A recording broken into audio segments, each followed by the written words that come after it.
I'm good on Marvel. That's where I'm standing at. Oh, and Steel. DC need to bring back Steel.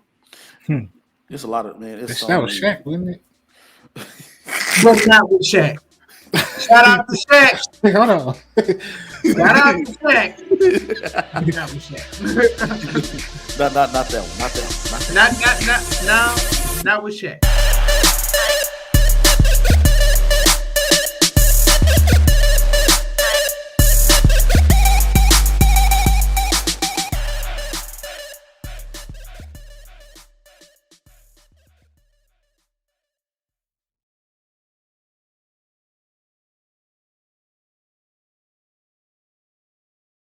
Ladies and gentlemen, welcome to the Just Acting Up Show, man. We got a great show for you up in this thing, man. But before we get started, we got to do our introductions. I'm Joffrey. How you doing? Hey, what's up? Hey, what's up? How you doing? But anyways, Mike, how you feeling, bro? I laughed at your jokes. Anyway, hey man, how's everybody doing this morning? What is he? It's And afternoon. be a hater your whole life, Mike. That's his name. I was like, Laughed at your jokes. How do you feel? Creed laughed at the jokes. Yeah, you can't be messing with Chris and his jokes, man. He works very hard on his jokes, Mike. Come on now, Mike. We can't start off the show with that energy, Mike. Starting off hating off top. Oh man, we got a great show for y'all, man. And Chris, I'm sorry. My bad. I'm sending. Chris, how are you, sir? I'm sorry. man, you know what? I was thinking about you, bro, because I know you said you was trying to go on that balloon pop challenge. Yeah. And they ain't hit you up that weekend. But hey, you may get caught in the street somewhere because you know what they doing now. They pulling up on folks. Excuse me. How you doing? Good. What's your name? Vendetta. My name Kai. Nice to meet you. Come step in my office real quick. What are you talking about? Just step in my office. I just want to show you something. don't I know work you. here. I work here. I just You- want. are you working? Yeah. I just want to show you this. What the Damn. Oh, damn. Hold the on. hell is this? Hold on. Wait a second. 1 second. I'm gonna come back to you. Why you pop your balloon? She just look a little wild for me, man. It's like she got a lot going on. Oh, okay. Why you pop Man, yours? she got devil horns on her ear. I'm a child of God. Devil horns. Oh And my- you got a crop top on. Like you did 10 years. Okay. Why you pop yours? Yeah, devil horns with no moose knuckles showing his crotch. Oh! This is weird. I don't like that gel tattoo on her face. Oh, okay. And you? Shit, you just not my type of shit. Like, I don't like the face tattoos, none of that. Shawty got a waist, and I'm usually the one with the strap. You know what I'm saying? Yeah. Yeah. I mean, really, she just got me scared. I'm light skinned. She got me Man, scared. pop it, bro. Pop You it. can't pop that shit at all. Oh shit, I ain't popping it then. You not pop. So we got a match. I guess so. Is this a match? Is it? Yeah. All right. So how do you feel about this, though? I feel like y'all lame as y'all weird as and that's on my mama. Like, No, but don't be sad. Like it's just a game. It's just I don't give a how the you people even knew I was in here. Like, y'all I'm are just- weird as hell. I don't. Well, Yeah, so it's real in the field. They popping up on folks. I'm kind of glad that my brother didn't go on no little challenge or whatever it is. I'm glad you didn't do that to yourself, James. Yeah, man. Because I probably got in a fight that day. I'd have roasted everybody. I would say F your hair piece, F your track, F your nails that'll be press on nails, F your eyelashes. You can't do that, man. Sensitive. Why I can't? Why I can't? If that car you roll in on, if the Metro Bus came in on, them messed over, runt over shoes, you got dirt on the side of your shoes. You probably don't clean the whole side of the toilet. That shows me how you are right there, man.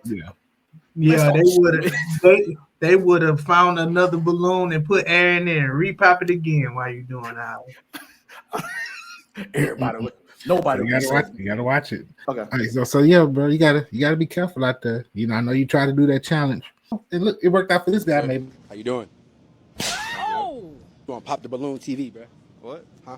Never mind. You want to come with me real quick? Come on. Yeah.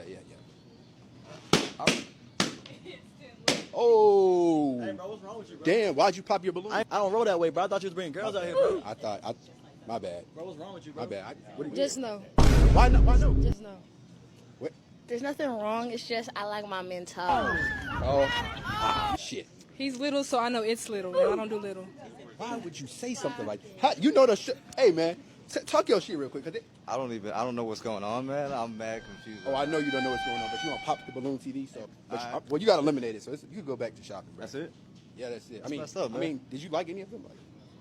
Hell no, not anymore. Hold on, wait. You might be good. Hold on. What are you doing? What are you doing? I'm airing it back up because I just realized the statistician's doing this dumb. That shit, the back show. Oh my God. Shit, holy shit, my boy, you might be in there. Hold on, you're not gonna catch that? I can make it happen. Oh, we got a match. We got a match. Oh my God. Bravo. I mean, what can you say? Boy, I'm so glad I ain't in the streets. That's all I can say. I'm glad I ain't in the street. Hey man, built my confidence up. If he somebody, hey, I'm 5'7", ladies. I like long walks on the beach, holding hands. I know I barbecue. I ain't got no hair, but I don't wear no hairpiece. I'm just saying I got good things, good qualities going for myself. I can color. All right. Mm-hmm. I got good things going by myself. I'm funny. I make you laugh. I speak affirmations. You know what I'm saying? I got a lot of good things going for myself. But yeah. So hey man, the boy got himself one. Peace to all the young men out there that's in the streets. Peace to y'all. Boy, I tell you, y'all got to depend on the balloon. I leave my faith lies in the balloon, the pop of a balloon. Your pop of a balloon, man. Will he? Won't he? Will he? Won't he? All right. What does the world come to, man? Anywho, we got a great show for y'all. Oh man, yeah, man. We got a great show for y'all, ladies and gentlemen. We have a special guest by the name of PropJosh Productions, aka, well, not aka, but Josh Abrams is coming through on the Just Acting Up show. That's going to be a great interview. More of that in entertainment news. It's Just Acting Up show, and somebody might be getting fired from Marvel. I don't know. Again. You're fired. Sorry, that's my Vince McMahon impression. Let's start the show.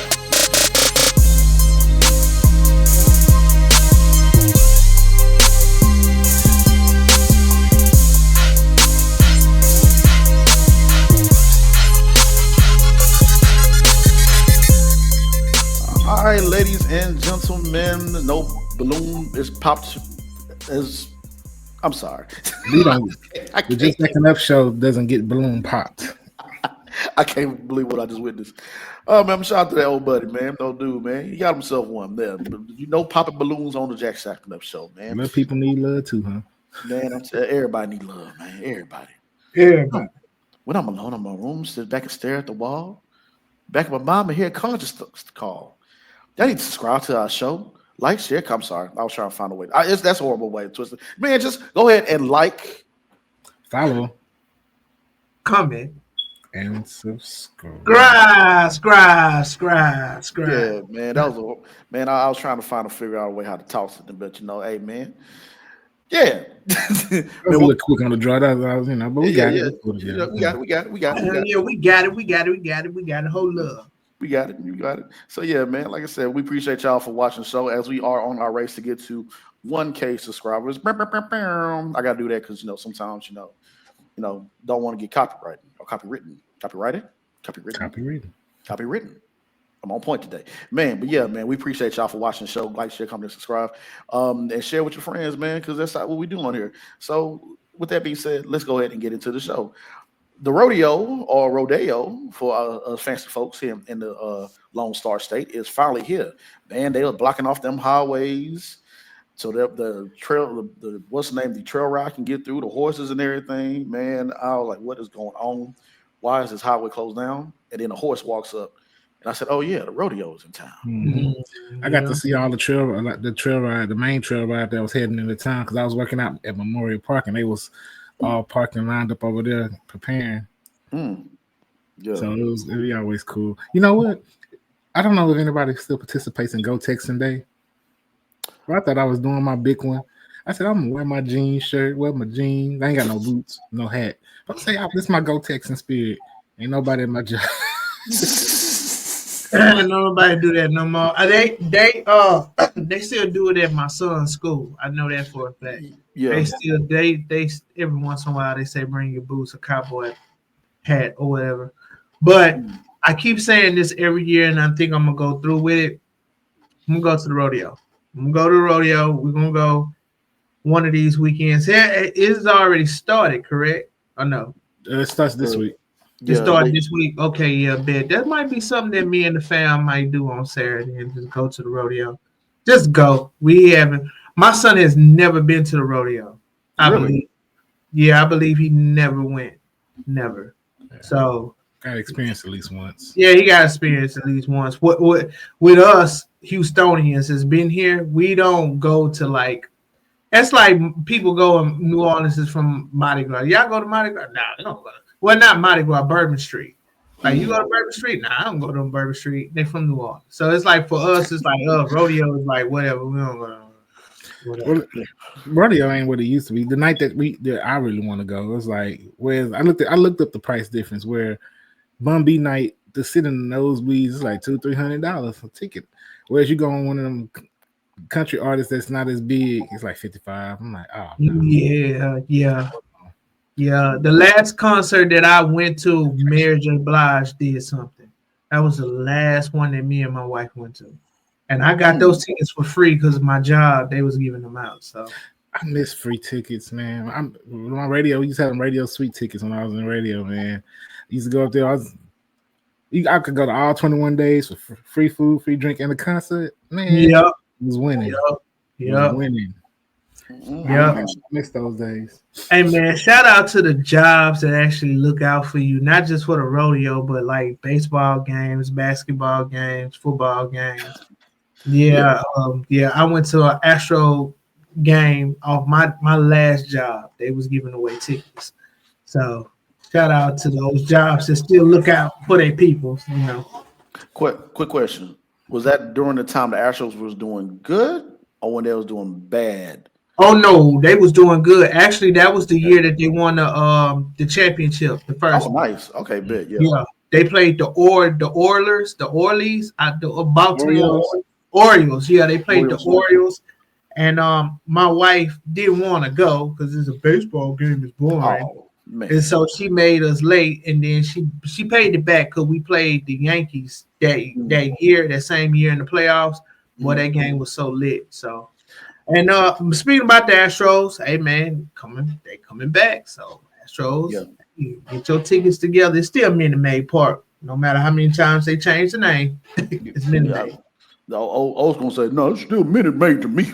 You ain't changing nothing to me. And it's still Minute Maid. At first it was even like whatever. Right?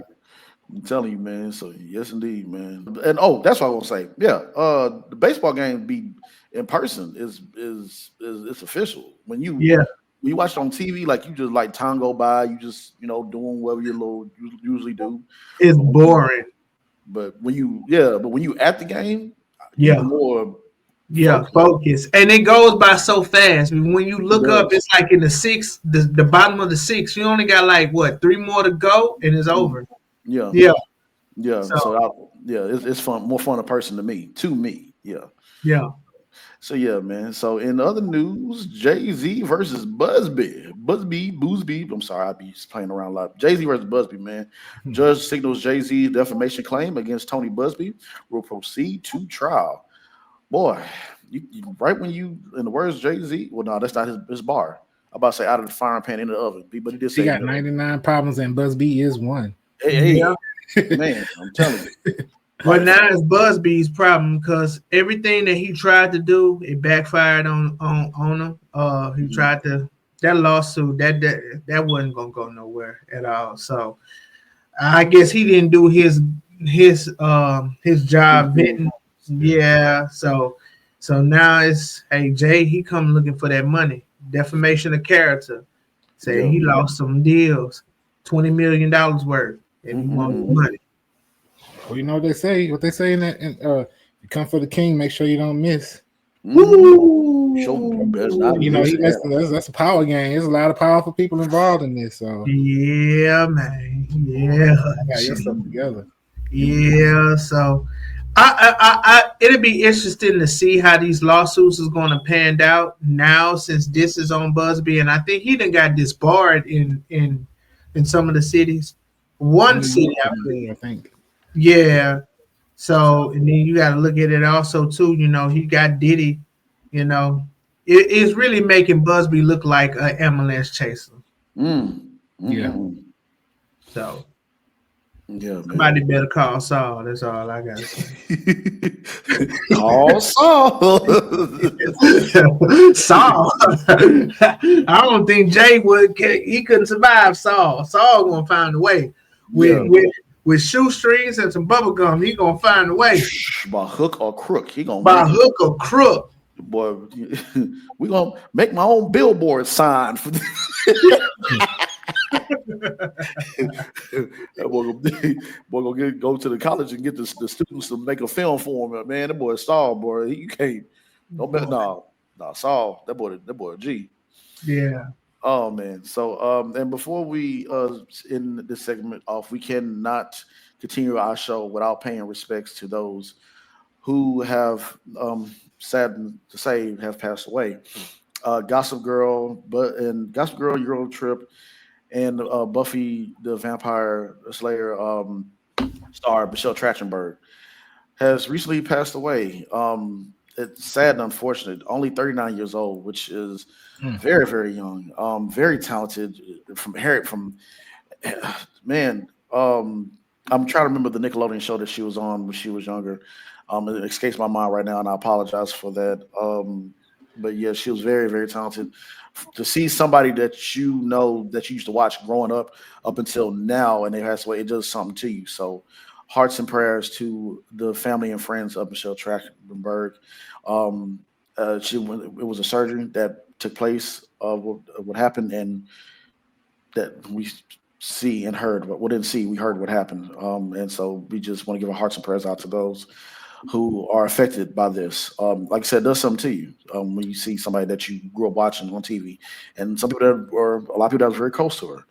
And we also have to pay respects to Angie Stone. My goodness, when I say this shook off the Black community, this shook Angie Stone, the artist that she is, one of the very few Black queens in soul and I want to say neo soul and just music, R&B, who really did say, "Hey, my strong brother, I can," man, like that's the song right there. When she gave props to the men out there that work hard, and she just setting the airways ablaze with all her music. I gotta pay respects to her. Got to, and we definitely gonna miss Queen from a horrible car. Shout out to her. You know that's Hun D'Angelo. Shout out to her son. That son, D'Angelo said the second or whatever. He announced he made a few comments publicly, like he's definitely taking it hard, as notably, as best as he could, but they're giving the news, so that's your mom. So just shout out to that family, man. Just such a talented singer. Like that's man. Yeah, Angie Stone and Jill Scott, they ushered that wave. That neo soul. That neo soul. That a few of the youth won't never. That's that neo. They had that neo soul. Audrey and Maxwell, music soul child, D'Angelo. Music soul child, D'Angelo, Scott, Anthony. Man, bro, that was she was the pioneer of that moment, that wave. And my favorite song from her was actually two. The one with the backstabber beat with the OJs. That one. Yeah, that one. And then I recently found out, but I've been known, but I just remembered she did the Girlfriends. Yeah, she did. Girlfriends. I didn't realize. I didn't notice that until I'm like, wait, what? Yeah. Oh, yeah. So that was another classic show, man. So only 63 years young. So she still had like a lot of life to live. So that definitely will be missed. And also another one that has shook of the acting community. Man, Gene Hackman and his wife Yeah. and the dog, unfortunately. Um, That's that quite questionable. yeah, it's very questionable. It's sad to say that he has passed away. Him and his wife and the dog, family dog, and it's going to be like a lot of observations, a lot of autopsies and everything else is going on as of right now, as we speak, to see what's going on with him, with what happened at their residence. Um, a lot of speculations, a lot of theories. We don't know until it come forth, but he definitely will be missed. Such an amazing, talented artist, gifted man. He really the very first Lex Luthor, I believe, Yeah. if I'm not mistaken. And Yeah. Yeah, he was. Yeah. Remember him in. One of my favorite roles he did was Enemy of the State. That was Yeah. My favorite roles that he did was The Firm with Tom Cruise. Yeah. So many. It's we just talked about that not so long ago. That actors that we grew up watching that really paved the way and really set the tone for us. Man, definitely will be missed. So hearts and prayers to the family of everyone we just mentioned, and we just want to pay our respects the right and proper way. And thank you all for giving a piece of yourself to the viewers, which is not just us, but everyone else around the world. Thank you. We love you. We appreciate you. Rest well. All right, ladies and gentlemen, we are getting ready to get into the Critics Corner, entertainment news, breaking news. A lot of news than what I thought that we have.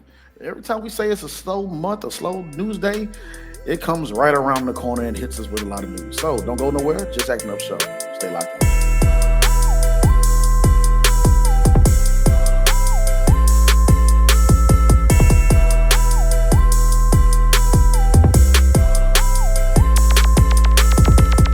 Ladies and gentlemen, welcome to the Critics Corner. And before we start the Critics Corner, we got to talk about what? Jolly's VIP Room, where we give you in-depth analysis about shows, your favorite movies, do table reads and, table discussions and round tables, and you get a part of my daily shenanigans. And I'm be up to some shenanigans indeed. Forgive me, but I'm finally getting ready to go see Captain America and the Brave New World. I've been crazy busy, but not only that, but I took a time out for myself, my day, because I need days like this where I can go and just enjoy. Artists have to enjoy certain type of art in certain form of ways, and that's when since I was already downtown, I said, you know what, let's do what I used to do.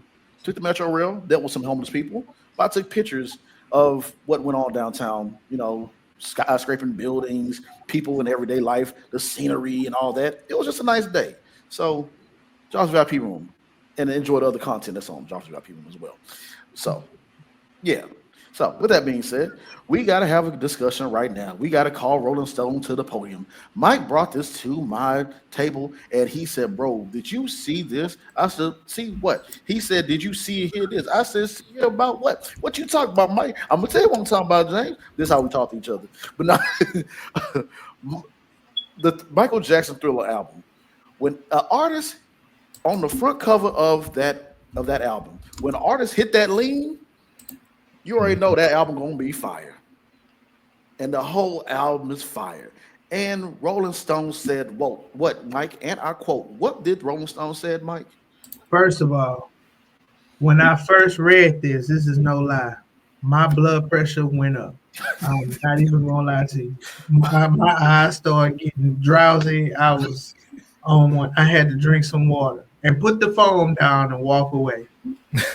So Rolling Stone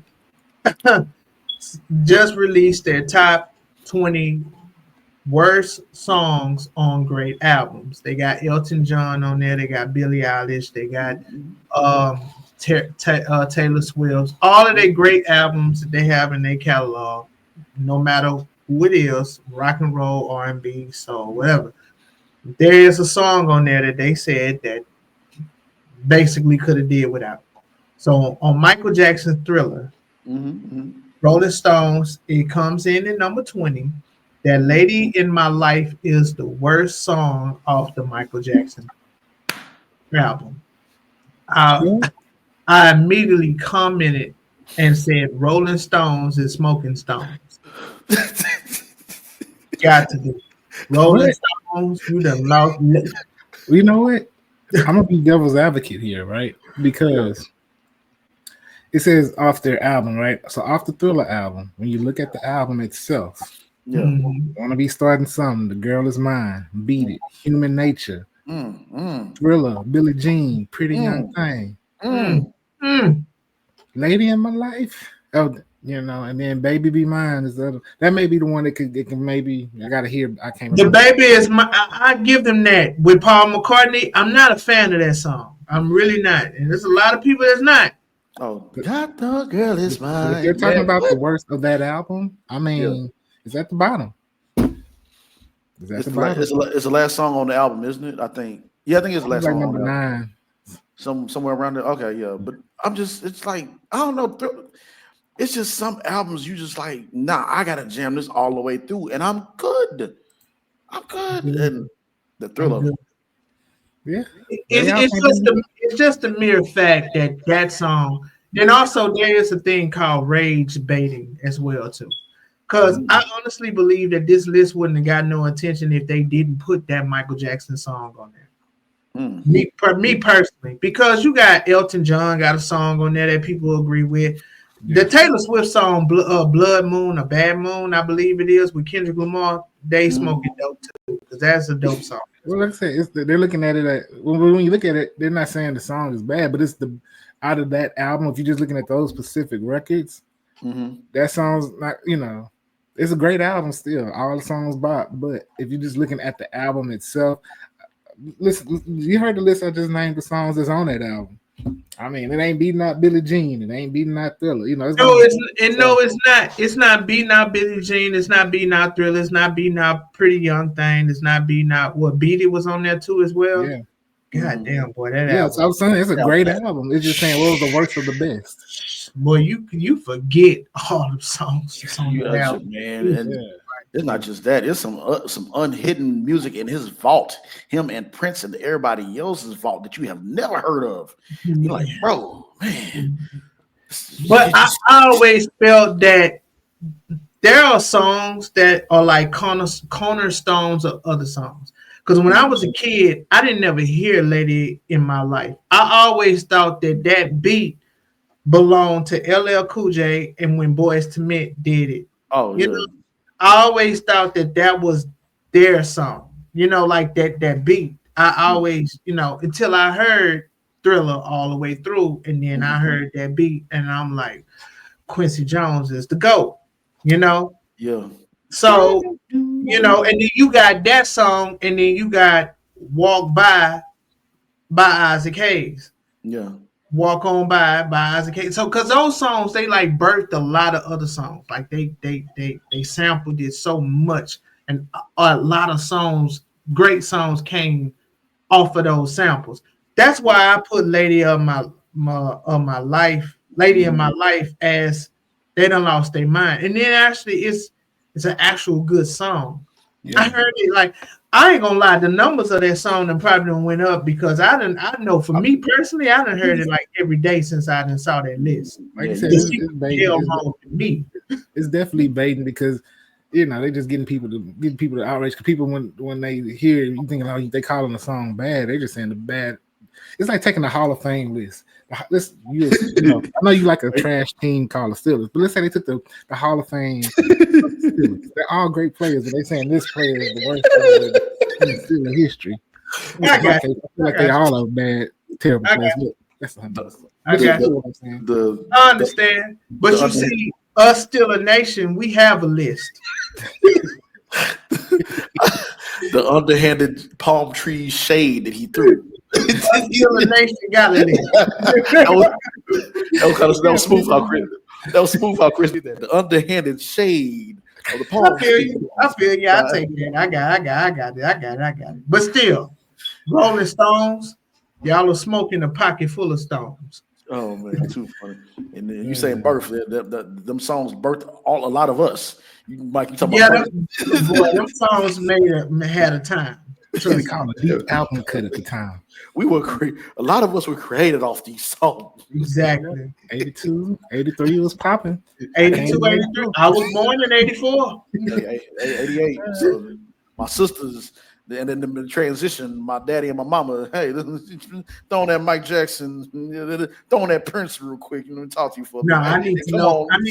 I need to know what music Marvin Gaye, because my mama loved Marvin Gaye. I need to know what music album dropped when around in the 80s. Man, I'm telling you. Yeah, because I got named after Michael. They asked my sister, what you want to name your brother, Michael? So nice. There you go. Nice. Yeah, man. And also real quick, with Wu-Tang going on a farewell tour. So definitely can't overlook that as well. They go on their farewell tour or the end of their last tour. So, and we already know that the Wu-Tang was series is on Hulu. So definitely gotta give a shout out to Wu-Tang Clan, man. Another classic, man. Just music heavy. Boy, they're just some bangers, bro. They don't make good music like they used to. Or they do, but the AI is. Let me shut up because AI listening. Be quiet. It's just non-existent. But anyway. Yeah. So moving on to other news, man. Marvel versus DC Comics. This is when I say shook off, it has shook off the comic book world again because it's the two heavyweights all the time. Marvel versus DC. They have not done this, I think, since 15 or 20 plus years, I believe, when Marvel and DC came into collaboration. And it was pretty. I can't remember everything what happened from that comic book run, but it was cool to see that. Especially me as a kid, seeing that in the comic book, seeing, and I think what it was is that they did fan votes on who's going to win a fight. Like they had Spider-Man versus Superboy, and Juggernaut. Well, Juggernaut just got his ass whipped, but the Hulk versus Superman. Then they did a combination of the heroes coming together, like Storm would cross and make Wonder Woman as a one full hero. Batman would cross and make with Wolverine and make one superhero. It was a lot going on in the comic books. I can't remember everything, but if they're trying to do a live action, it's gonna be sensory overload. Oh, bro, it's gonna be OP. Mom. They can't tell me nothing unless they do a Static Shock though. They got to bring Static Shock to life. You got to. It's so. That's another thing too, because they were saying it's so many now new heroes now that's why they're doing it again. Because Static Shock wasn't available during that run. I think Deadpool wasn't available during that run as well either. So I'm looking forward to see who's going to do what in this storyline. You definitely have some hardcore readers out there. Issue number 97 right here shows that Gambit beat him. So, yeah. Now they need to. Now I don't believe in Marvel until they bring back Ghost Rider. Y'all can miss me on all that other. Hey, that's fine. Yay, whatever. But I need Ghost Rider to come back. If y'all going to bring up Nicolas Cage, because he already came out and say he's okay to play it. But if they don't do something with that, I'm good on Marvel. That's where I'm standing at. Oh, and Steel. DC need to bring back Steel. It's a lot of, man. That was Shrek, wasn't it? But not with Shaq. Shout out to Shaq. Hold on. Shout out to Shaq. Not with Shaq. Not that one. Not with Shaq. Oh man, I'm telling you, man, too hilarious, man. And with that also being said, Barney is a dinosaur. I'm sorry. I'm just trying to figure this out, man. But hey, man, it could be really great. I'm pretty sure it will be with the two actors that's a part of this. And when you have Daniel Kaluuya, an Oscar winner, dope, man. Dude is, I mean, come on. And then when you have, I always butcher her name, and I'm so sorry. From The Bear, I think it's Ayo Edebari. I always butcher her name. I'm so sorry. I need to look at more interviews to hear her pronounce her name. But she's on The Bear, dope actress, but saying that she's going to write and possibly star in Mattel's live action Barney movie.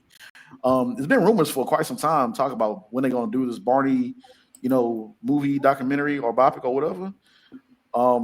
If you got them two a part of this, hey, sign me up. Yeah, Like, yeah, that's gonna be good. And I believe it's Ayo Edibiri.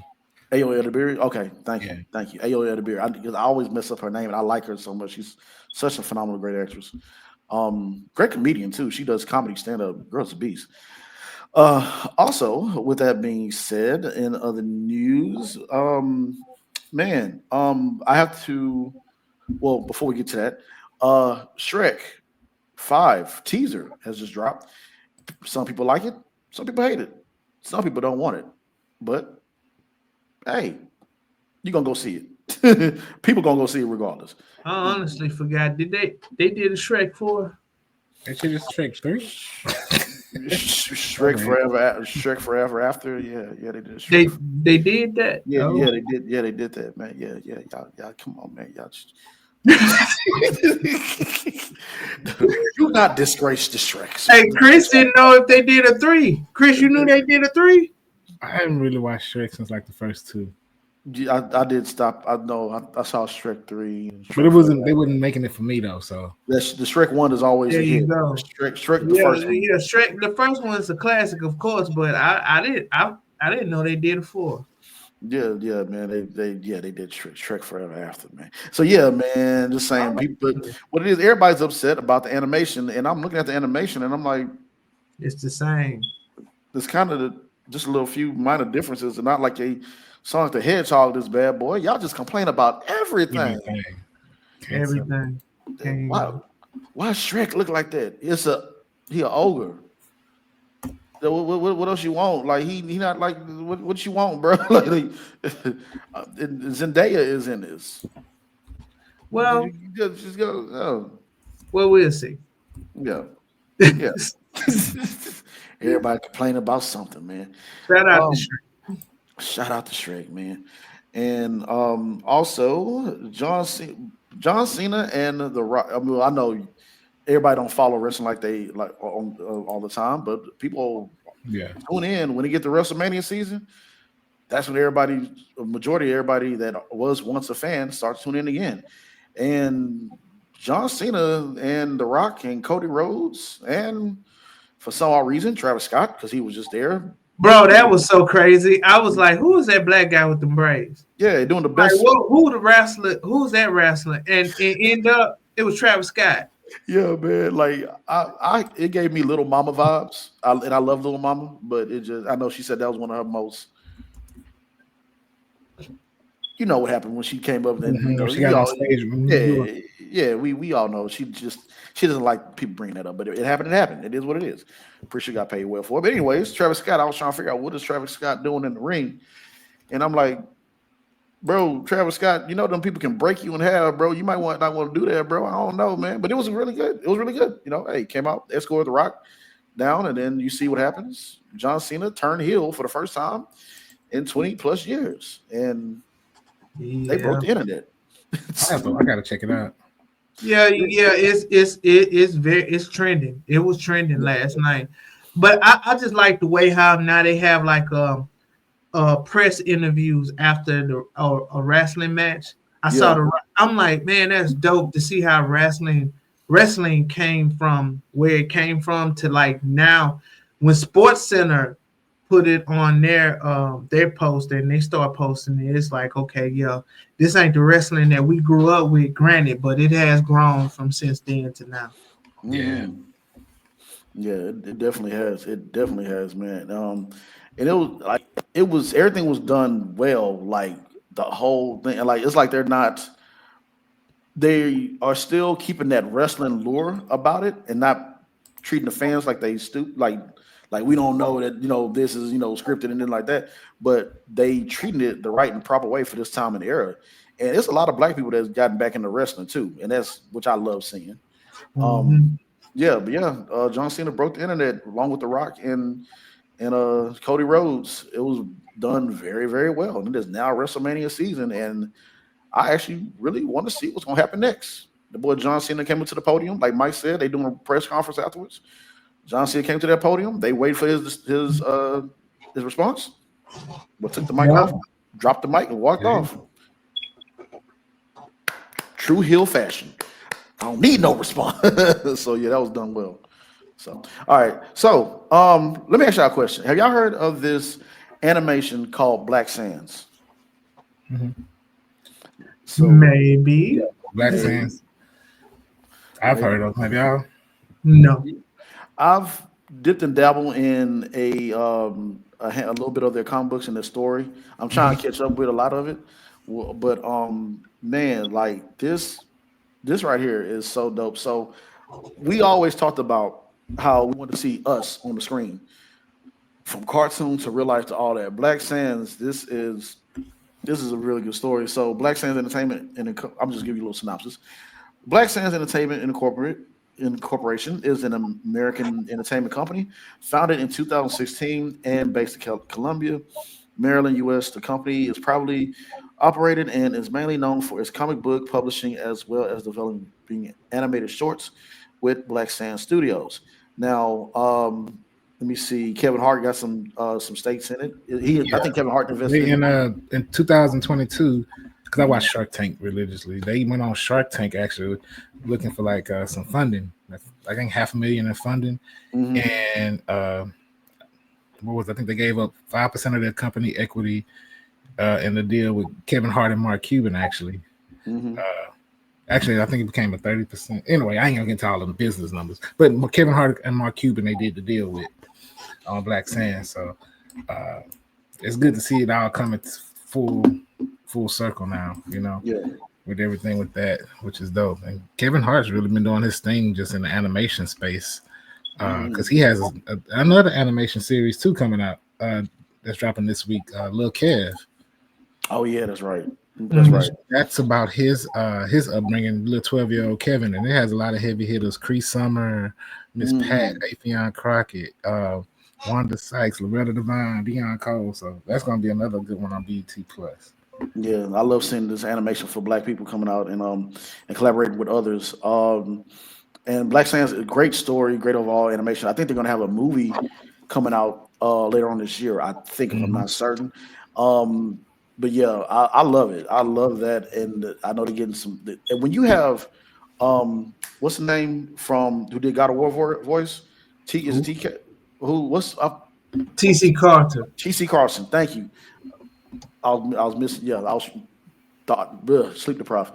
T.C. Carson, when he's one of the main characters on that, bro. And if you're a fan of God of War, you know how T.C. Carson brings it, his A game with the voiceover. Yes, sign me up. So I'm looking forward to Lil Kev, and I'm looking forward to Black Sands, bro. Y'all need to catch, like, a lot of people.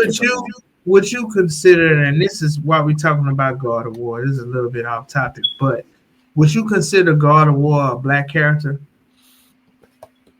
Kratos. I kind of would.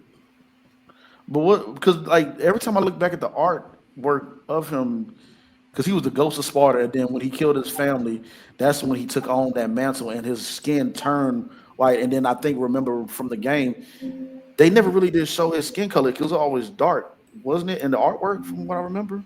Yeah, that's from what I remember. Yeah. So yeah, I kind of would. Yeah, It's a Black man. It's just like with Gargoyles. Keith David did the voiceover for Goliath, and they just had somebody just did a what's the name video talking about Gargoyles was a Black show. They just didn't tell you. Keith David. Yeah. They just didn't inform everybody, but it was. We just didn't tell you. The Manhattan Clan on Gargoyles was black family, man. So yeah, man. So yeah, shout out to them, Black Sands. So I'm looking forward to see what they do when it comes out, and Lil Kev as well. And last but not least, do you think somebody from Marvel's gonna get fired if something get leaked? I don't know if this is real or not, but some leaked footage of the Hulk and She-Hulk and Scar was leaked online in some heavy, nice looking, great artwork. Maybe it's AI, maybe it's not. Then they also showed Black Panther, Damson Idris is gonna be Black Panther as one of the variants. So I'm like, is that real? Is it fake? Because somebody might get fired. I don't know. I strongly believe that, because I read somewhere where they gave Mark Ruffalo and Tom Holland fake script for Avengers Endgame because they both got on interviews, started talking, and only Robert Downey Jr. had the real one.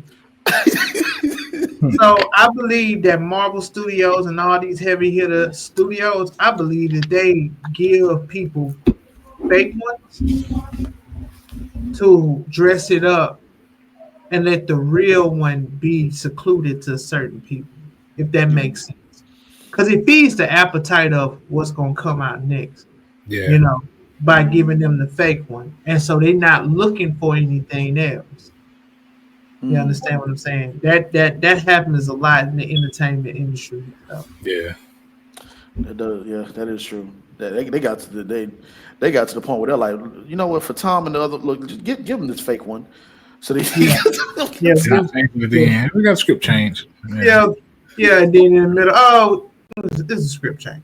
I'm tired of this boy always telling the story on these interviews. You get up there running his mouth, they like, hey man, we're just going. Everybody walks away alive. Yeah, nobody's hurt. Everybody's good. Nobody hurt. Everybody walks away alive. Oh, okay, that's a good ending. Great. We're fine. We're good. Got it, fine. All right, good.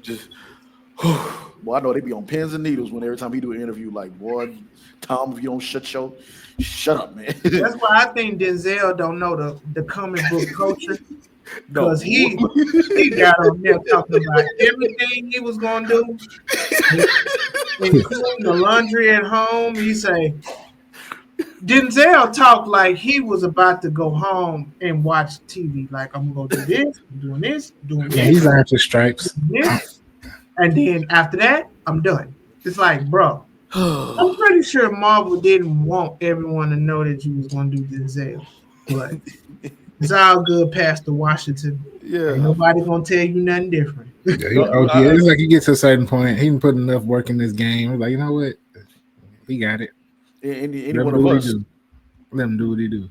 Yeah, you're right. You're absolutely right, Chris. Because if it was any one of us, we like, I got the job at Marvel. Like, you too download on Tatum Post. You ain't even. You still trying to get to the. Exactly. Hey, you better shut your mouth or you get fired on your day off. You get that black email that's going, right? Get the email gonna explode like Inspector Gadget. Yeah. Go up in there with your chest out if you want to. Like, all right, when you sit down at the table where you want to, it gonna get real quiet. Everybody at the end of the table looking at you like. They won't even let you in. Your key card ain't gonna work at the front door.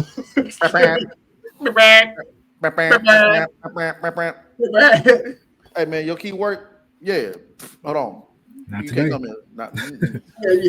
No. Not today, homie. You gotta talk to management. You get that paper that explode like off of Inspector Gadget, man. I'm telling you, that's a wrap, man. That ain't you can't know. No. You saw real quick. You saw what Anthony Mackie and Sterling K. Brown said when it was on the Graham Norton show. Mm-hmm. When they was talking about they give you the script, they give you the sides for that day or sides for the script. Then you read it like okay, and then they said that a young intern or a young PA comes up and said, okay, let me get the sides back, let me get the script, and they was like, wait, we can't keep it. No.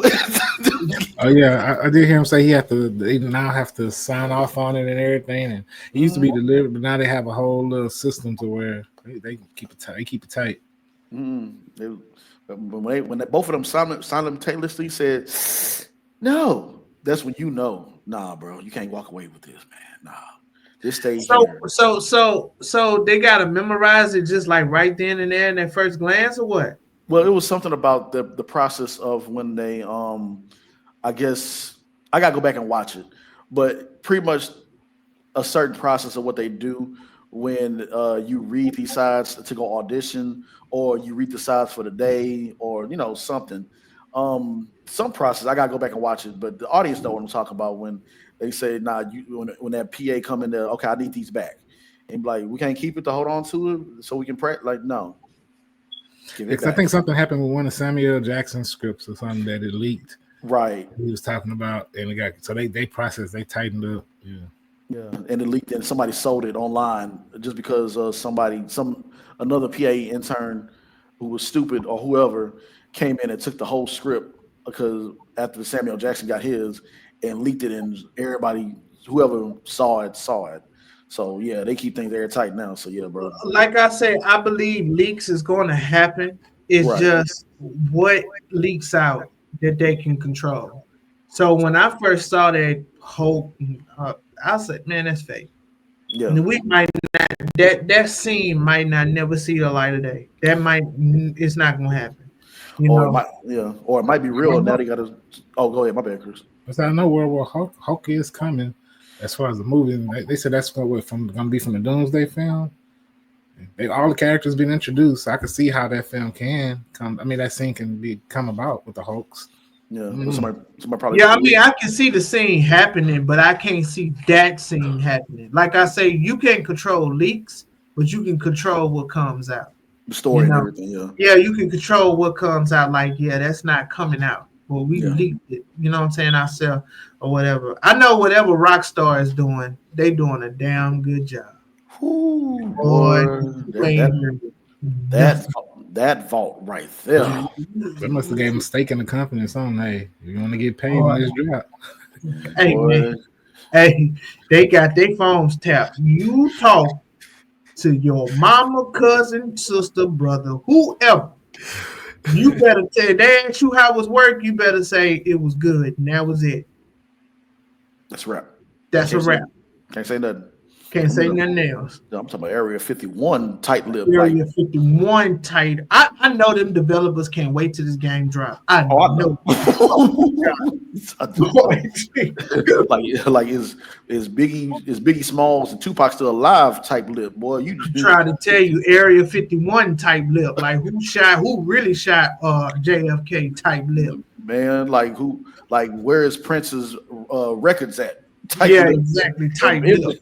And Michael Jackson's hidden music video. Exactly. That you know how stressful that is. Then I heard on the weekends, if you're off on Saturday and Sunday, you have to go back to work on Monday.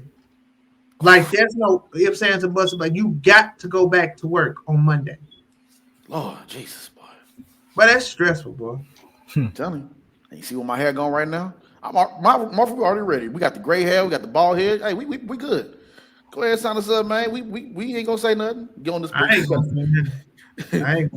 You better not get on your podcast and say. I ain't gonna lie. I'm gonna tell my wife, "Hey man, say boy, I say, come here, close the door. Boy, come in here. Boy, go to bed. Come here."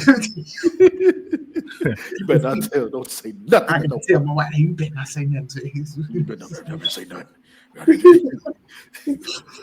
You know, I had jury duty 2 weeks ago. I told them if they pick me, that boy, whoever it is, they're going to jail. I'm just gonna say it just like that. Man. And then I'm gonna go tell everybody.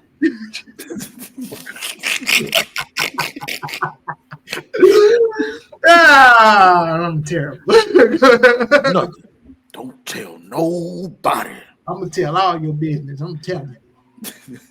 All right, ladies and gentlemen, we got a great interview coming up with Josh Abrams, aka PropJosh. This is gonna be a great one. Don't go nowhere. Stay locked in to Just Acting Up Show.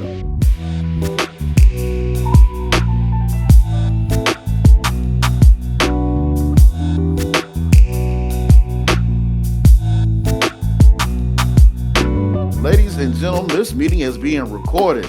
Man, we are so excited about this interview today. Man, another podcaster, another creator, another artist right here. I got a round of applause, ladies and gentlemen, for the founder of PropJosh Productions, Josh Abrams, man. Round of applause, man. Come on, y'all. Oh, thank you.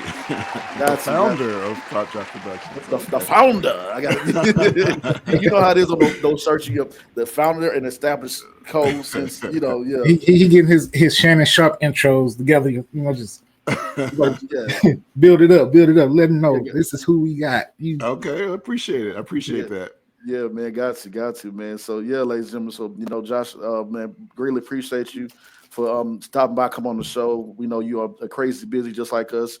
We know that you are a like I said, to my whole Shannon Sharp bit, filmmaker, artist, voiceover artist, actor, producer. You know, might as well, you are like the jack of all trades, brother. Your hyphens are hyphenated and long list of many things you accomplish and do. Animator and just all around an awesome guy. Oh, so thank you. You're welcome, man. So yeah, bro, man. Before we get this show started, I saw you with the Philadelphia Eagles cap on, man. Is that the squad? Is that the squad right there? Yes, that is the squad. That is my team. Yes, sir. Yes, sir, man. Congrats as well for Super Bowl win, bro. Thank y'all. Second win in history. Thank you. Thank you. Our quarterback's right here from Houston too, so from the Houston area. So I can't be mad at that. Yeah, man. So, man, thank you again for putting that hurt on.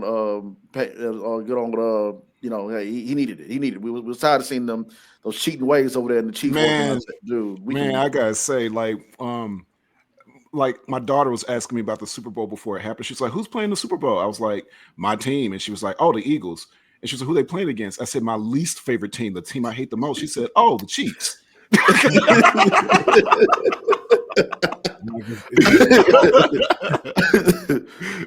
Man, dude, we're gonna have to have a whole different other podcast when we talk about. We're going to turn this a sports podcast real quick.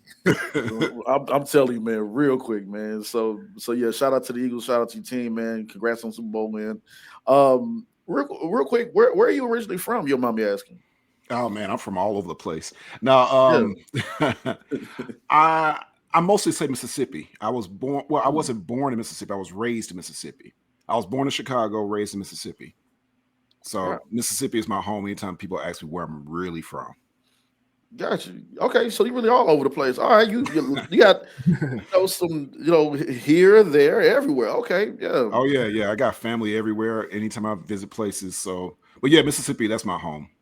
Okay, nice. So let's go ahead. Let's get into it. So share with us your origin story and how you got started in becoming an artist, a storyteller, and doing what you do.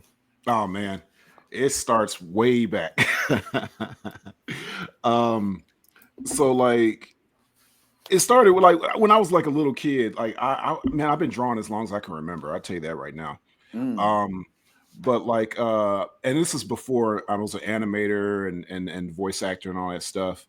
I would draw comic strips. I would make like little booklets and stuff, little comic books and stuff when I was in school. It kind of was my outlet for like getting picked on and stuff. Like, I was bullied a lot and stuff. Even the teachers bullied me. That's how bad it was.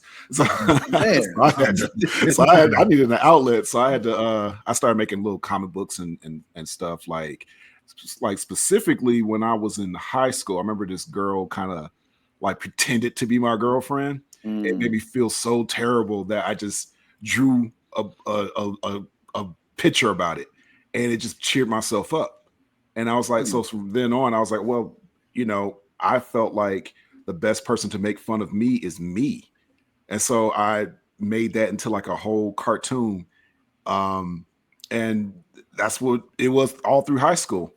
But then when I started filming, so I started filming like, and this is a weird story. I grabbed like a bunch of toys together. Like when I was a teenager, I bought like my first camcorder, and it was one of those big old camcorders too, that you put the VHS tape in, and and I would grab a bunch of action figures together and start filming them with my little brother, and just making little videos. And like, so that kind of opened up for my filming part. And so when I was in college, my dad passed away while I was in college. I was like at the end like my senior year, and I had to do like a thesis, and my teachers, they wanted me to do like I had to do a thesis, and like I had failed my thesis the first time around, and it was for painting. I was studying art with emphasis in painting, but they saw that I had more of a love for drawing, and so there was like I wanted to make my thesis about my dad, just kind of honoring him. And so they told me, well, we don't really, you're not really doing enough with your paintings. So I had to redo the thesis. So they were like, how about you do something with drawings, and we see that you like filming. Because like at the time I was putting these action figure videos on TV. Like I worked at the University Television Center, and my managers saw my filmmaking skills, and I was like, hey, put this on the TV, but like after the main programming. And so some of my art teachers saw that, and it was like, man, you have a love for filmmaking, so do that for your thesis, but you can't use action figures. Yeah. And so that's when I started making my own figurines and stuff. And so I made my own figurines. I dedicated to my dad. I called it Father Tales. And what I did was, my dad was a preacher, and his very last sermon, he basically did like a testimony about himself, because like he had went blind and got his vision back in one eye. And so yeah. So it was a powerful story. So I wanted to retell it with the figurines, and I had so much fun putting that together. I was like, I want to keep doing this. Yeah. And so then I ended up forming my own little web series called Josh's Journal, which I made it about my life growing up in high school and stuff. And from then is kind of how it bridged to things today, because like that web series Josh's Journal ended up turning into a movie with the same name, Josh's Journal, that is currently on Tubi. Come on, man. I love that. That is an origin story right there. Yeah. Man, that's cool. And you know, rest in power to your dad as well too. We really don't want to gloss that over. You know, being you know, you're one of your first heroes and inspiration and everything. That's pretty dope that you honored him in that way as well, man. So yeah. Was he always? What did he think about your paintings, your drawings, and artwork? What did he think about it? You know. Oh man, he was very, very supportive. So he actually helped me start writing. Like when I was in the church. Like, of course, I grew up in the church, and they would do church plays, you know, like Christmas plays every year. And like, you know, eventually I started starring in the plays. So that was my first time, you know, really doing acting. Yeah. And so I started in a couple of plays, and then after I was doing that, me and my dad decided to write a play together. What? Yeah, so we wrote this Christmas play together. I gave him more credit, but he was giving me more credit. So it was like a back and forth thing. So yeah, so it was fun. So he was very supportive. And what was funny was, it's like he was kind of prolific, yet like, you know, he kind of knew the future. It felt like, yeah. And so like when he saw my comics and stuff, he was like, I remember this one thing specifically that he said, because like I had him, because I made the comic book about me, and he was in it, and I had an episode of a comic of him yelling at me, and he told me he was like, is that how I'm going to be portrayed in your media, is me yelling at you all the time? And I was like, no, I'm not going to do that, but sometimes. and he even said that he can't wait till he sees my name at the end of the credits or something. Oh man. Yeah. So, and before he died, he got to see that. Because like I said, I worked at the television center at my college, and he saw like I was just like a cameraman, but he saw my name on the credits, and he was very happy about that. So from then on, so he's always been supportive. Yeah. So probably looking down at me and smiling. So that's know, so I think about that. Now, my goal is to make him proud no matter what, even if he's been gone for like over 20 years now. Yeah, man, beautiful story, man. That's man, paying homage, paying respect, man. Yes.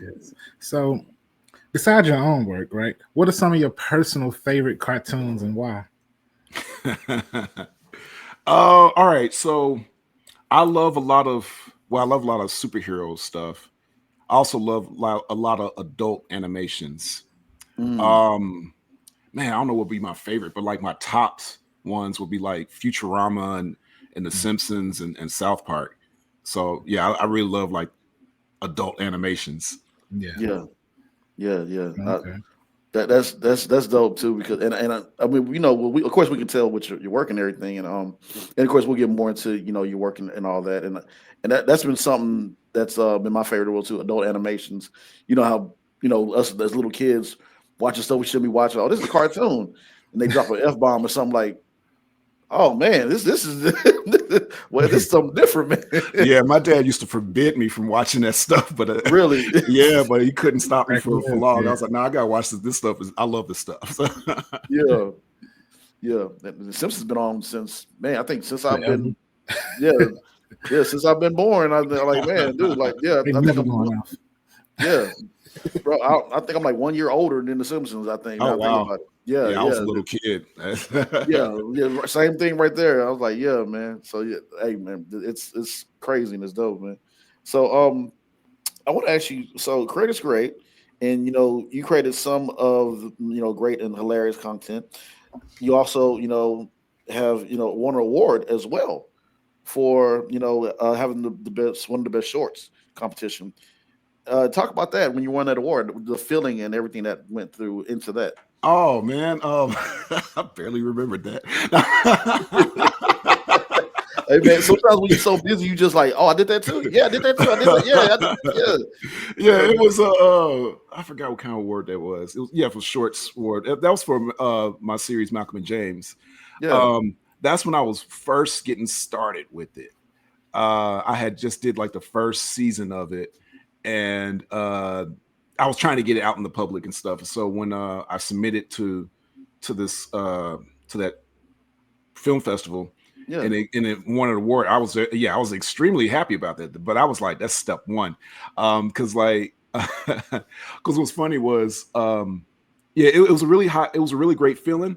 But like I couldn't help but to think back to like how it's all started, because I remember my very first film festival that I entered, I didn't get in. And I remember taking a picture of the little card that said you didn't get in, and I was like, "Oh, I'm gonna take a picture of this because I know I'm gonna get in another time." And so fast forward and won something. I was like, "Yeah, you know." So I was very happy about it. Nice, man. That's working towards the dreams and goals. Like that was like your own personal one of your very first. Like you're like, oh no, I'm getting this. Like nah, that's no. We talking. I love it. Yeah. That's my drive, man. Anytime something kind of is like a hurdle in my way, I'm like, nah, I'm gonna get around this. I know something's gonna happen. Yeah. Yes, sir. So now you have a YouTube channel and podcast just like us, right? And called what's it called? What are we talking about this time? Yep. And so in that space, let's say what are some of your favorite upcoming projects you can't wait to talk about?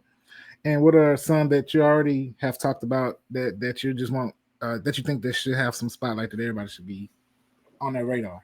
Oh man, so man, the way we do that podcast, because like we always call it a blurred podcast, black nerds and stuff. Like we talk about nerd stuff and just media. We mostly talk about movies and television and stuff.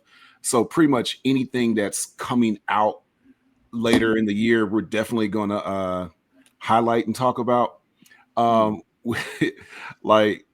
We do a little section called To Be Tuesday. Like those are always fun. It's like the other guys, they always watch the movies before I do. They always watch the Tubi movies before I do. I always watch the TV shows and movies at the theater before they do. So they always message me like, "Oh, you gotta check out this movie on Tubi." And so whatever comes up, I'm like, "Let me hurry and watch it so I'll talk about it." And like. So I don't know which ones we got coming up next because it's like whatever comes out. Hey, if y'all need a Tubi movie, I got a good one for y'all coming out this week. Oh, okay. Let me know about that. I'll definitely let them know. So like, but as far as like the past episodes, I would say some of my favorite episodes from my podcast is like when we do like the best of the year, just highlighting everything that we liked from the year, because it kind of like we all got to like feed off each other and tell each other like what we checked out and what was great from the year and stuff. And those are always fun. Those are the longest episodes too. Those are like the over 2 hour long episodes. Yeah. Yeah, man. And that's dope too. Cause I'll be doing discussions like that as well too. And it's so much fun because, you know, like you said, we just like us right now, we're just sitting there chopping up, talking about like, what the hell is that all about? Or what was this? And it's just so much fun and everything. And I gotta, I'm glad we talking about this too because I got to go back and listen to your the Friendly Neighborhood Spider-Man one as well. Yeah. That was a really good. That to me that was a really good show as well. I enjoyed it on Disney Plus. Disney Plus always dropping something from Marvel. So yeah, I definitely gotta go back and listen to that. So I would say you also it's crazy like just talking to you we have so many comparisons with our podcast what we do and talk about. You recently our group went to Comic Palooza. Was it 2 years ago, Chris? Like 1 year ago? Yeah. That was our first time being on a panel and talking to the audience and having people guess questions and everything. But you also, man, appreciate it. It was so much fun. We had a blast there. But you also had a blast as well too. What it looked like when you went to LA Comic Con. Was LA Comic Con? Yeah, that's one of them. yeah, one of them. How many you been to? You also met somebody famous there. I know you'll talk about that. But how was LA Comic Con? Or what all have you been to as far as the Comic Cons? Man, so the Comic Con. Yeah, I go. That's all right. I've been to so many cons. I've been to San Francisco, of course, LA. I went to Mississippi. That was one of the best ones. Vegas. I go. I pretty much all around the area that I'm in because I'm in California, and so and I've been invited to a few or whatever. Sacramento. That was the first one I went to, was Sacramento Comic Con, and so yeah, LA Comic Con, this past one, that was like my third time being there. Yeah. And but that was one of the best times, honestly, because it was I felt a little bit like a celebrity. So I'm gonna tell you something. I don't feel like I'm a celebrity. I don't. Gotcha. But like when I went there, people were reacting to me as if I was doing big things and stuff. Because I remember one guy was telling me, comparing to the times we first met me, he's like, "Man, I met you, nobody know who you were." He said, "Now everybody be talking about you and stuff, and you coming in, and it's like, man, this dude PropJosh, he got his thing going on and stuff." So it was pretty cool. And I usually go to the cons to like network and stuff, and I'll meet some fans. Oddly enough, going to these cons, there's people who are fans of my work, and like one fan I hate that I missed. I was at my table and I left on it was a Sunday, which was the last day of the con, and I left my table to just go network and stuff because I was mostly trying to stay at my table. And my friends that were sharing the table with me or whatever, they were telling me like, "Man, you had a fan looking for you," and I was like, "Oh man, I want to, I want to meet people and stuff." So yeah, man, that's cool. That's cool. Let's get into you mentioned it. Let's go ahead and get into some of your work. Let's talk about Malcolm and James, Fox My Life, Why I'm Single, and so much more. So how'd you come up with some of these stories and characters? Oh man, so a lot of them is from childhood, believe it or not. Yeah. So first one I'll talk about is Why I'm Single. Why I'm Single is the one that just kind of took off first. And I started it back in 2020. And that's probably the one that really got me to animate more, because I've been animating for years, but it was kind of just like off and on kind of thing. And so Why I'm Single kind of accidentally became a web series. All I was doing was just venting because I was recently single, and I was like, I just want to vent from just the dating world, and it just took off. People loved it, so I started, I put it on like this Filmmaker's Facebook page, and like the people who ran that page contacted me, and they said, "Man, this is good," and stuff. So that kind of branched out, and I started meeting more people and getting people to be on that show, like different voice actresses and actors and stuff, and so that was fun. But yeah, I didn't mean for it to be a web series. Now it's kind of like 4 seasons. Like I have officially 4 seasons of that show. But Malcolm and James was the one that I was really trying to make into a series. So that one was my second series, even though technically it was my first series. It's just that I didn't release any episodes. So I came up with Malcolm and James when I was a kid. So this is a funny little story.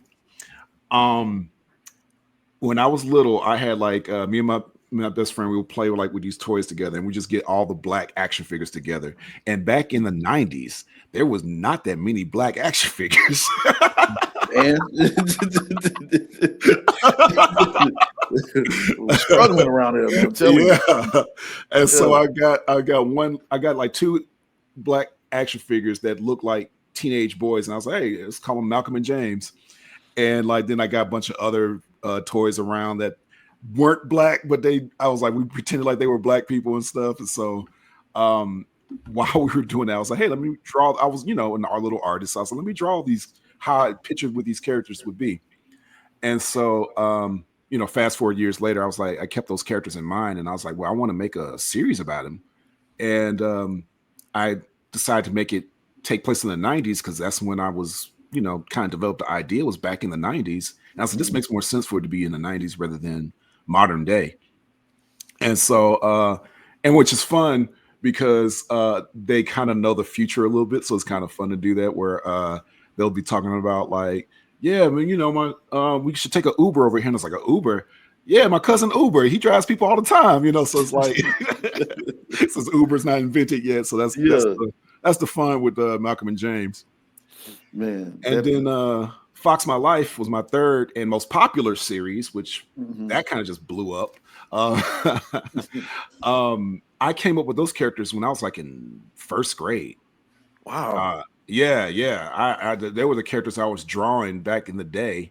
That's why they have the names Fox, Turtle, Wolf, because I was a little kid, not being that creative.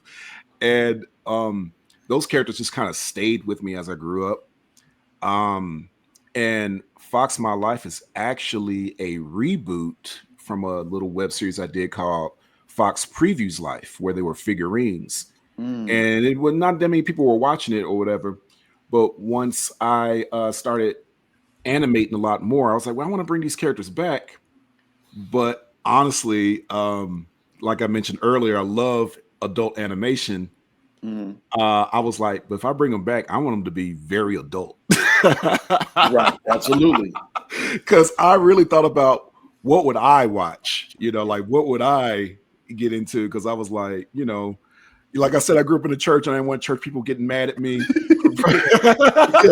That's always the one right there being a church kid. I didn't want them getting mad at me for making these characters that I drew when I was a little kid to very adult, saying very coarse language. Yeah, I was like, you know what? I don't care. This is my show.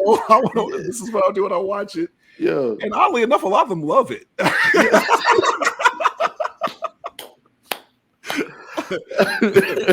That is hilarious. When I was at Mississippi Comic-Con, I saw my old pastor and his wife, and they were like, "Yeah, we want to watch this show." And I was like, "Are you sure?"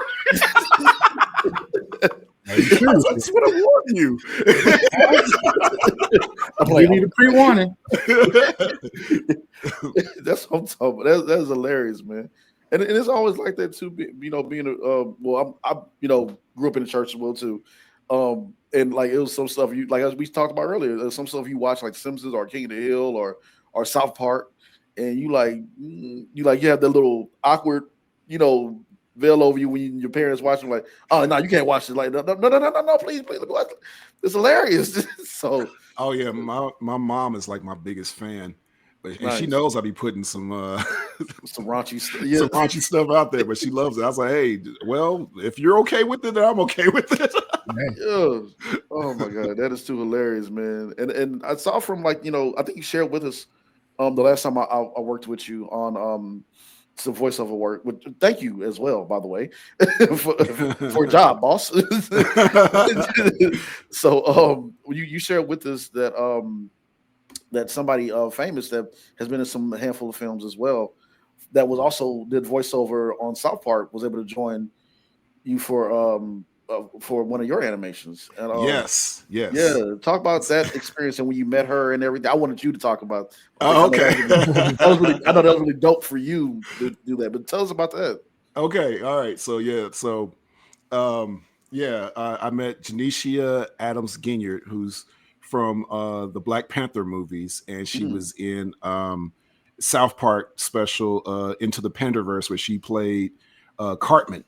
She was the she played Cartman, and so I've actually seen her at a few Comic-Cons, but I never spoke to her. Yeah. But I officially met her at the latest Comic-Con through a mutual friend. Because I had a friend of mine. I was like, hey, just introduce me. She was like, oh, she thought I was just being shy. And I was like, no, no, just introduce me since you already know her. It's like easier that way. I can introduce myself, but it's just easier that way. Right. And so I got to talking to her and met her, and she's very, very cool. One of the coolest people you ever meet. Yeah. And I was like, and she was like, hey, she found out I was an animator and stuff. She's like, yeah, you could hire me to be in one of your stuff. I said, hey, for real? Hey. I said, don't joke. Right. All about who you know in this business. Yeah. So the funny thing about that was I had to put her in my video because I had already wrote a script about South Park. I was doing a South Park parody. So I was already writing this. This was already done. And so meeting her, I was like, well, this is the icing on the cake. Yeah. And the reason why I was doing this was because there was this guy some of my stuff is on YouTube. And this guy, he decided to do a video about Fox My Life, like a review. And so what he did was he was like a Portuguese guy. So it's like a different language.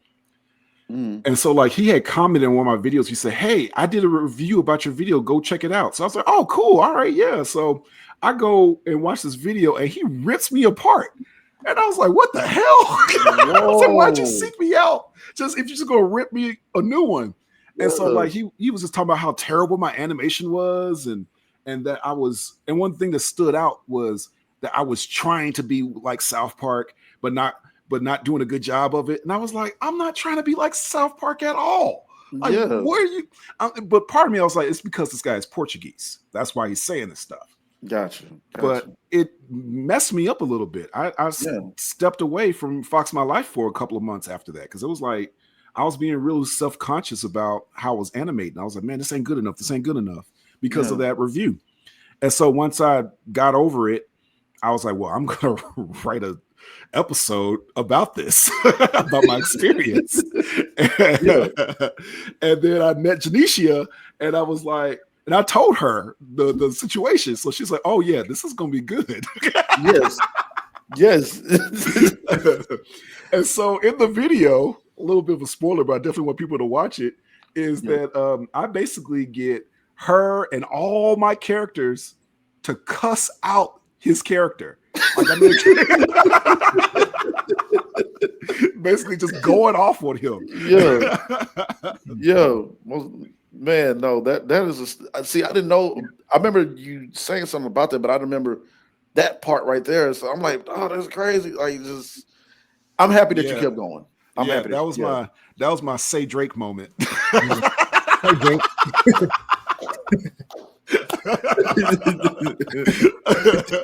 Straight up, man.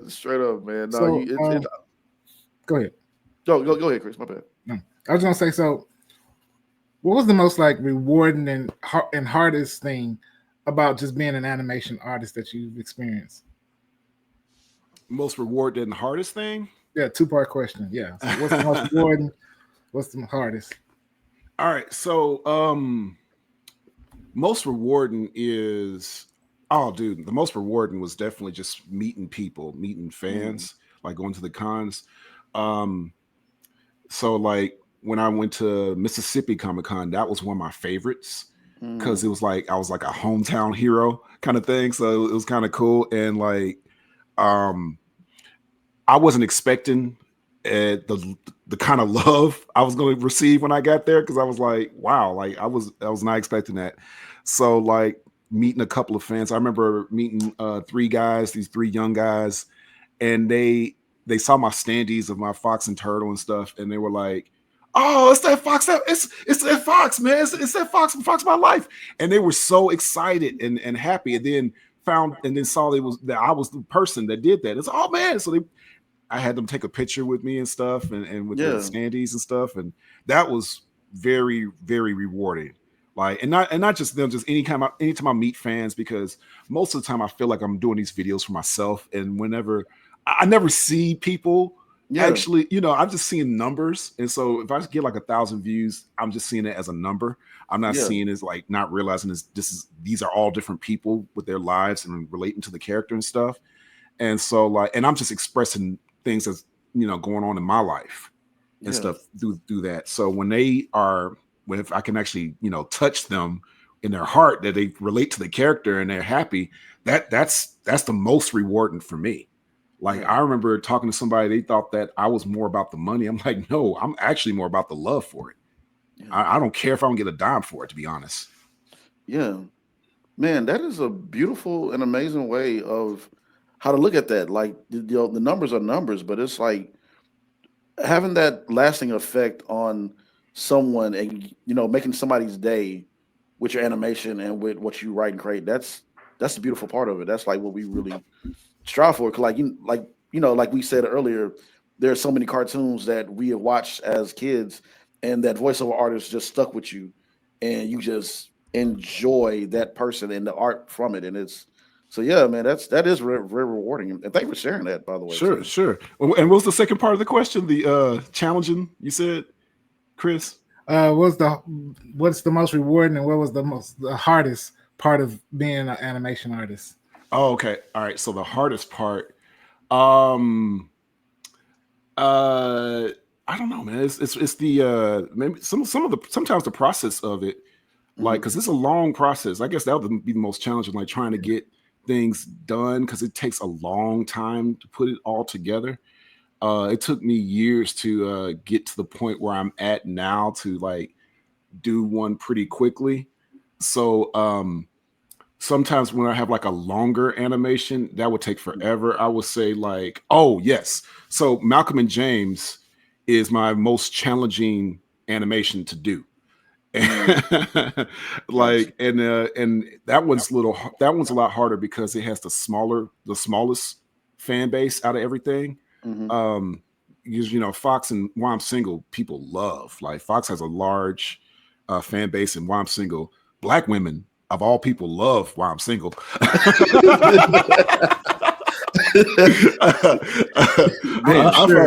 I'm sure.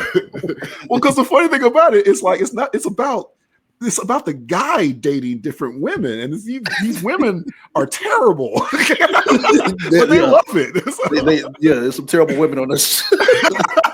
Yes, it's based on some true stories. So like a whole nother conversation now. Oh yeah, of course. But Malcolm and James is most challenging because it takes the longest. It takes me so long to put together. Then it's like, and while I'm doing that, I'm like, nobody's watching this, so it's kind of hard to keep going. Yeah, because like my latest one I did, he had like a birthday party, and so I had to animate all these people. It was so many people, and they're making little face expressions and moving a little bit, and I had to animate each and every one of them.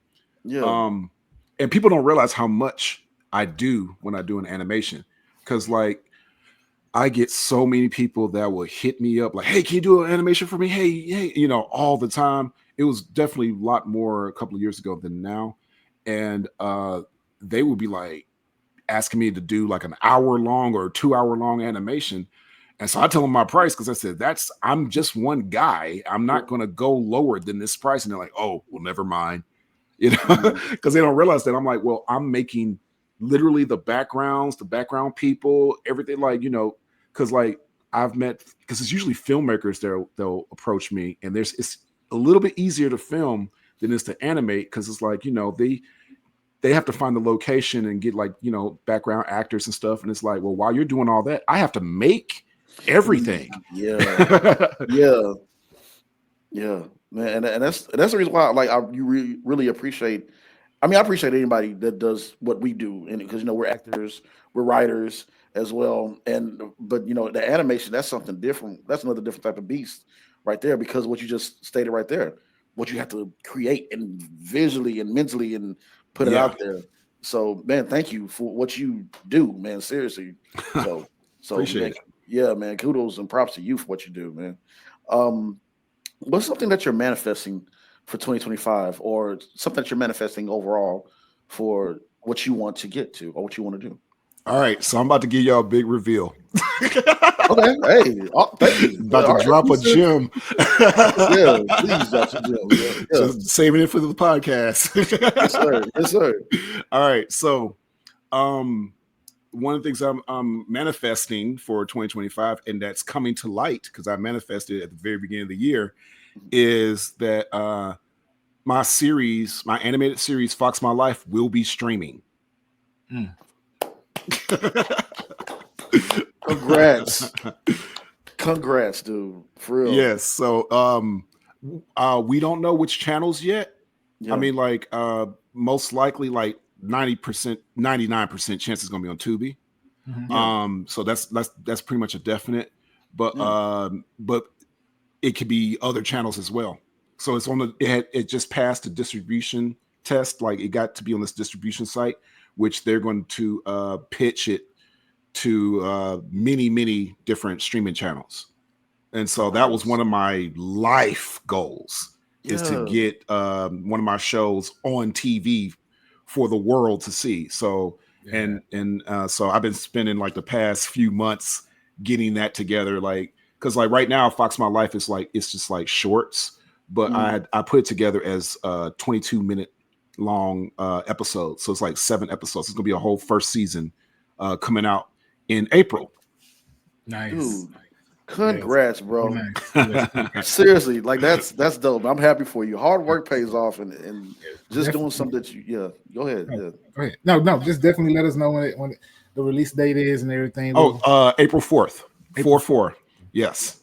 Be sure to lock that in, audience. April 4th. April 4th, yeah. Definitely got to have you come back on and talk about that again. I know you're crazy your skills about to get even 10 times crazier. I don't know. We'll see. Yeah. Hey, we'll work something out. Before we get you out of here, just give us one gem that you can just share with the audience that's helped you along the way, along your journey, that can help somebody else that's trying to move through this industry like you have. Okay. Somebody once told me, it was like this professor guy. He said, remember to ABC, always be creating. And that stuck with me. Even I was doing it before that, but he was because I had just did my movie and I was showing this guy my movie, and he was like, he really admired it. And he was like, what are you working on next? And that's when I was like, well, I'm working on this series called Malcolm and James. And he was like, good.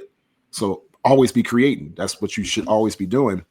And like my advice just for people in general is to don't worry about the hurdles. Do what you can with what you have already. Because like I wasn't always an animator. This was like a more recent thing for me. So like I said, I grabbed a bunch of toys together and started filming them, or I was just drawing little books and stuff. Like that was my way of entertaining no matter what I had. And so it took me years before I was going to get to that point to actually animate. Like I said, I was making figurines and filming with them because I didn't know how to animate. I almost gave up on animation, to be honest. Like right after I graduated college, because like that's when I first learned animation was in college, and it was more 3D animation, and my stuff sucked. And so I was like, I'm done. I was like, literally right when I graduated, I said, I'm done. But then I ended up getting a small little animation program, and I was like, well, let me just practice on this a little bit more. And years later, that practice became professional. So no, that's good. That's good. Thank you for sharing, bro. Yeah. Go ahead and let our people know where they can follow you at. They can find you at. Oh yeah. So PropJosh. You can find me as PropJosh on everything. Of course, YouTube. I have 2 YouTube channels, PropJosh Parodies and PropJosh Originals. So, but you type the name PropJosh, you'll find me on YouTube and find all my videos. And of course, I have on TikTok, it's also PropJosh. And on Instagram, I have 2 Instagrams. It's PropJosh and PropJosh_productions. The PropJosh_ productions is the one I tell people about. The other one is it's just me. It's weird, random. I'm completely random when it's my personal one. So I'm just like, whatever. I just throw whatever is on. So I try to get people to go to the PropJosh_productions. Nice. Well, ladies and gentlemen, there you have it. PropJosh, Josh Abrams, man. And also, thank you once again for giving me, me and Chris and others a shot at some voiceover work, bro. And like, be honest with you, I was Bishop in your X-Men future. Yes. Because y'all in the same universe. I might do it like a little crossover one day. Dude, hey, I'm all for it, man. Because Joffrey, you played Black Panther, and so I did all this Marvel stuff. So y'all both in my Marvel videos. Dude, that was so before. It was fun, and I just had to say thank you. That was my next step because I already got the acting thing. I didn't say this on lock, but I'm pretty much transitioning towards where I'm transitioning towards and acting. But man, like what you said earlier about being rewarding when you meet the people and everything. I'm just telling, and finally, meeting you and talking to you, just telling you thank you because Black Panther is like one of my favorite heroes, and Chadwick Boseman was one of my favorite heroes as an actor, and tears every time I think about what happened to him. And, of course, yeah. And it hits me right here. Just even it was like we're joking and playing around. It was so much fun doing that and honoring that character in that way. And when I showed that clip or just showed everybody that full episode, they fell out laughing. So thank you, man, for giving me that opportunity to do that. Of course. And thank you for just overall. Thank you. It was funny as hell. Hilarious. So yeah. Agree. I second that. Of course. Yeah, man. So, ladies and gentlemen, there you have it. Y'all make sure y'all like, share, follow, and subscribe to Josh's YouTube channel as well. Both YouTube channels. And follow him as well, man. You got some great stuff coming up, and keep doing what you do, brother. Many blessings to you and your family. Thank you.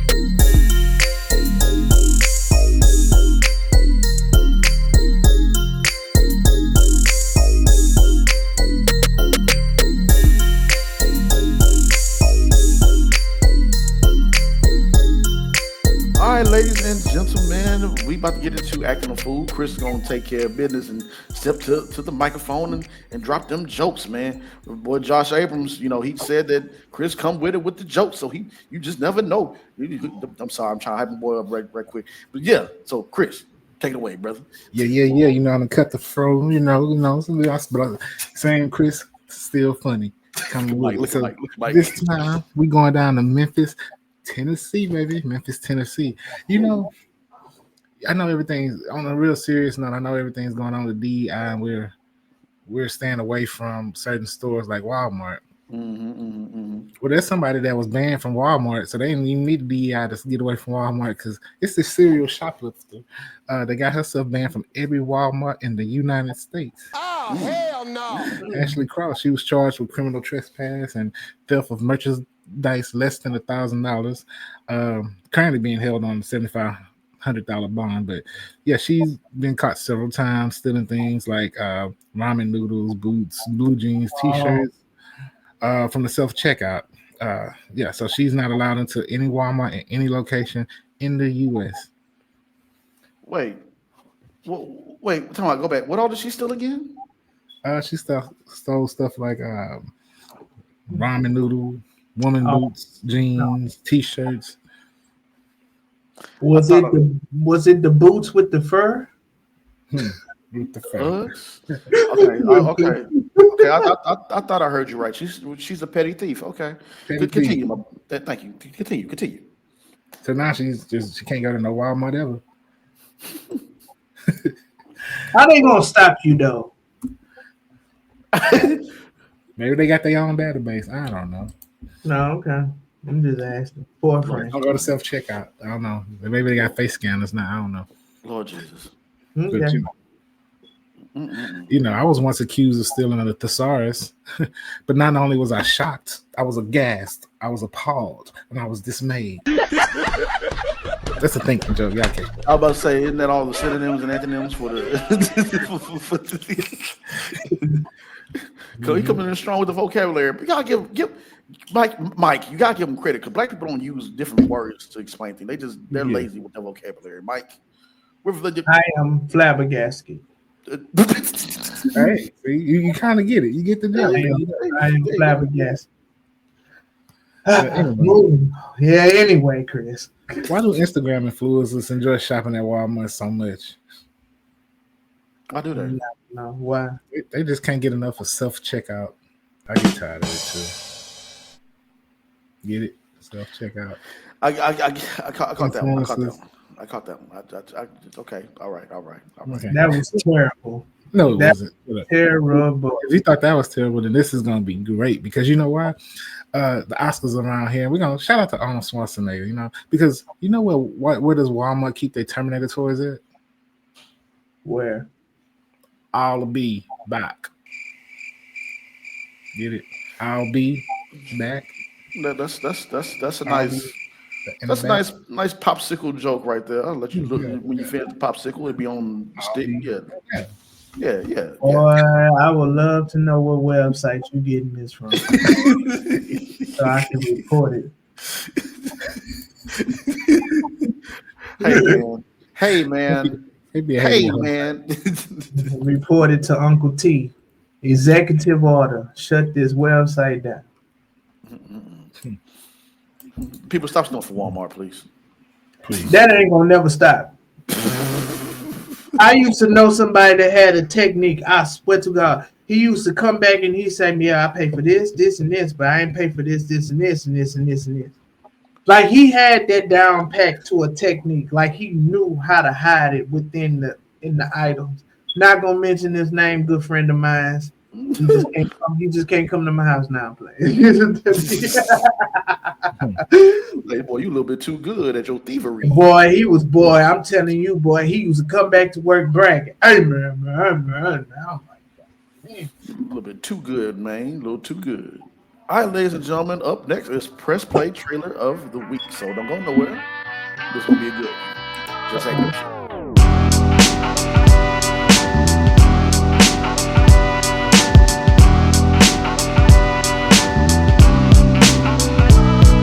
Ladies and gentlemen, it's that Press That Play trailer of the week.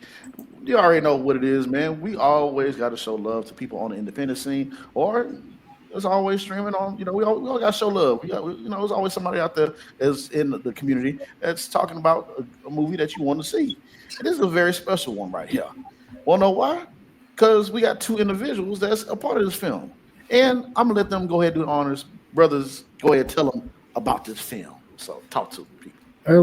Me and Mike, we got a chance to work with the director Laquita Langhorn again on the film My Man. It was a great film.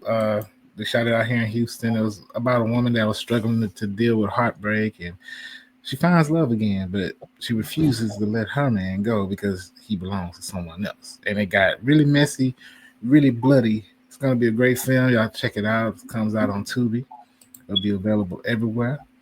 Anything else you want to add, Mike? Oh man, it was fun working with Laquita again. Siobhan, we worked with her as well too. We had fun. Me and Chris, we was nurses.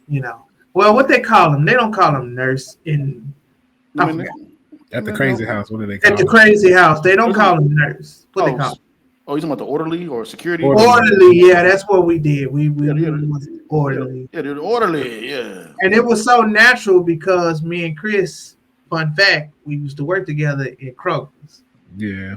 So so first job. So everything was a natural groove, So it was fun. It's always fun working with Laquita, and man, to support her and everything that she got going on, her and her family. So yeah, that's right. So here it is, man. Y'all check out the trailer of My Man. Boom. To all my listeners out there, be careful. We just got word that a patient has escaped a mental health hospital on the south side of the city. Be sure to lock your doors. So he got another bimbo. New neighbor. Oh wow, well, welcome to the neighborhood. and cheated. Man, why you telling me roommates? No damn way your ass stay on the other side of town with your wife. I'm really, really fragile. Let's just keep this platonic. No feelings. Well, buddy, you better figure out something quick before they find out about each other. I'm gonna get my man back. Why didn't you call me when that deer jumped on the hood of your car? Were you with another woman? Hi. Is Max home? No, little bitch. I'm his woman. So whatever you two think you might have had, that shit's dead. Who is she? She answered the door. How the hell she find out where we live? I thought you loved me, Max. A couple days. I can't wait a couple days. I really need this medication. We gotta get Charisma back into that facility. So she's a mental patient. You sure you wanna keep living these double lives? Max! Ah! Hey, I just think that you're on the wrong person. You ready to go get our man? You mean my man? I mean my man. Come with that life, babe. You're supposed to be in the psychiatric ward. I have my wings. I'm free.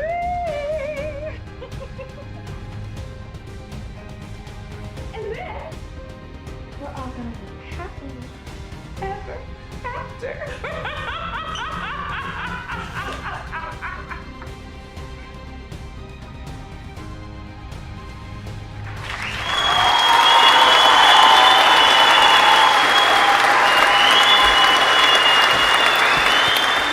There we go, ladies and gentlemen, another show in the books. I don't know why I laugh right there. I'm just excited, man. I'm just happy for us, man. That was that old hearty laugh. Yeah, that's that old school. Like, boy, let me tell you something, boy. Boy, that's you over there. Boy, that's your girl. Boy, back in my day, I would have. Like, no, I don't, because no. Old school be tripping, boy. Don't. Yeah, have you ever been to the Red Rooster, boy? Here in Houston, Texas, boy. Oh man, Lord Jesus. Shout out to the Red Rooster. The boy, they are dance hall centric in there. They be in unison, but in there, boy. That's the first time I was scared for my life when a flock of old women came up and started dancing on the side of me. Boy, what is going on? I was out on the dance floor just dancing. All of a sudden, got doggone mountain lion, not cougar, mountain lions came out. Start dancing with your boy. What a night. Anyways, glad I wasn't drunk. I probably took Miss Maple home with me. Anyways, that's a story from another time. We're gonna get up out of here. Talking about these old crazy women. But yeah, so Mike, you got anything before we get up out of here? Not really. Everybody enjoy themselves, live life to the fullest. This is still an early year. We're in our third month of the year. Boy, this year feels like it's been upon a bill. Yeah. But anyway, we here. We're alive. God give us strength. And every day is a choice. And just go out and chase your dreams and get to it. That's it. Amen. Amen again. And once again, shout out to Josh Abrams. That was a very great interview. Very inspiring, too. Yes. The stories and everything else, and so happy for him and his success.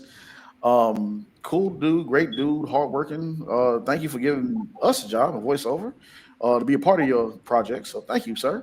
Looking forward to see what else he does next on his journey into the animation world. So y'all definitely want to check out his YouTube channel as well. So yeah, so that's gonna do it for us. Chris, you got anything before we get out here? I'm gonna keep it simple today. Stay positive, work hard, and make it happen. Amen. Amen. Drop the mic.